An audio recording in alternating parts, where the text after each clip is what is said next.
আপনাদের দাবিটা বা কতটুকু সন্তোষজনক আপনাদের মনে হয়েছে বা সফল কতটুকু হয়েছে? আমাদের নেতা আজিজ সাহেব যিনি নেতৃত্ব দিয়েছেন, তিনার নেতৃত্ব সঠিক ছিল, বলিষ্ঠ ছিল। তিনার ডাকে সারা বাংলাদেশ থেকে কেন্দ্রীয় ঘোষিত কর্মসূচিতে আমরা অংশগ্রহণ করেছিলাম।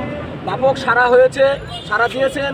যখন আমরা নেতৃবর্গরা আমাদের সচিবালয় থেকে বিভিন্ন কর্মকর্তাদের সঙ্গে 10 সদস্য বিশিষ্ট প্রতিনিধি আলোচনা করে আসেন, আলোচনার পর আমরা সেই আলোচনার বাস্তবায়ন হবে আগামী মাসের 12 তারিখের মধ্যে।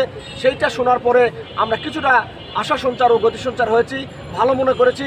তিনার নেতৃত্বের গুণাবলীও ভালো মনে করেছি, যার কারণে ধীরে ধীরে আমরা বাড়িতে যাওয়ার জন্য পদার্পণ করেছি বলে ধীরে ধীরে আমাদের জনসংখ্যা কম হয়েছে।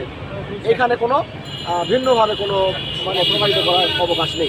পরবর্তী সমাবেশ বা কর্মসূচি কি আরও কঠোর থেকে কঠোরতম হবে কিনা? হ্যাঁ, অবশ্যই পরবর্তী কর্মসূচি যদি আগামী 12 তারিখের মধ্যে আমাদের কাঙ্ক্ষিত প্রত্যাশা পূরণ না হয়, তাহলে কঠিন থেকে কঠোরতম আমাদের কর্মসূচি শুরু হবে, যেখানে কেন্দ্রে আমাদের অবস্থান হবে, লাগাতার কর্মসূচি, অবস্থান ধর্মঘট এবং প্রতিষ্ঠানে আমাদের কর্মবিরতি চলবে পূর্ণাঙ্গরূপে।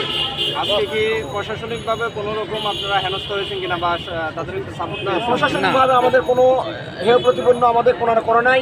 ওনারা আমাদেরকে সম্মান দেখিয়েছেন। আমরা সুষ্ঠুভাবে এসেছি, সুস্থভাবে অবস্থান পালন করেছি এবং আশা আকাঙ্ক্ষা আগামীতে পূর্ণ হবে বলে আমরা প্রত্যাশা রাখে বাড়িতে ফিরে যাবো। এটা আশা করি। দুপুর সময়টাতে দেখেছিলাম আপনারা সচিবালয় ঘেরাও করবেন বা ব্যারিকেড ভাঙবেন, এরকম একটা সম্ভাবনা ছিল, পরে হয়নি কেন? আমরা যখন জানতে পারলাম যে সচিবালয় থেকে আমাদের এই আন্দোলনের আশার বাণী কিছু পাওয়া যাচ্ছিল না, তারা আমাদের কোনো সাড়া দেয় নাই, যার কারণে বিভিন্ন শিক্ষক মণ্ডলী সারা বাংলাদেশ থেকে অনেক আশা প্রত্যাশা নিয়ে আসার পরে যখন দেখতেছে তাদের আশা পূরণ হচ্ছে না, তখন তারা সবাই চড়াও হয়ে সচিবালয় অভিমুখে মার্চ করার চেষ্টা করেছিলেন।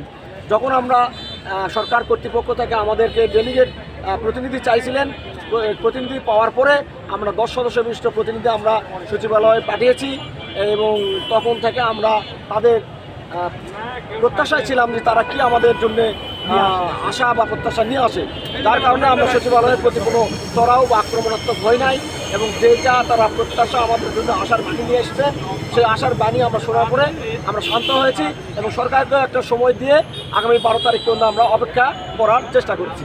আজকে যার নেতৃত্বে আপনারা হচ্ছে মহাসমাবেশ, শিক্ষক মহাসমাবেশ পালন করেছেন, তার নেতৃত্বে আগামীতে কোনো রাজনৈতিক দল গঠন করার চিন্তা ভাবনা আছে কিনা? না, আমরা শিক্ষকই একটা দল, শিক্ষকই একটা সমাজ। আমরা শিক্ষকরা কোনো দল করার প্রচেষ্টা আমাদের নাই, আমাদের সদিচ্ছাও নাই, ইচ্ছাও নাই যে দল করব। আমরা খেয়ে পরে ভালোভাবে যেন সমাজে বেঁচতে পারি, আমাদের বাচ্চা সংসার এবং আমরাও যেন সমাজে নিগৃহীত না হই, এইটাই আমাদের প্রত্যাশা। ধন্যবাদ। ধন্যবাদ।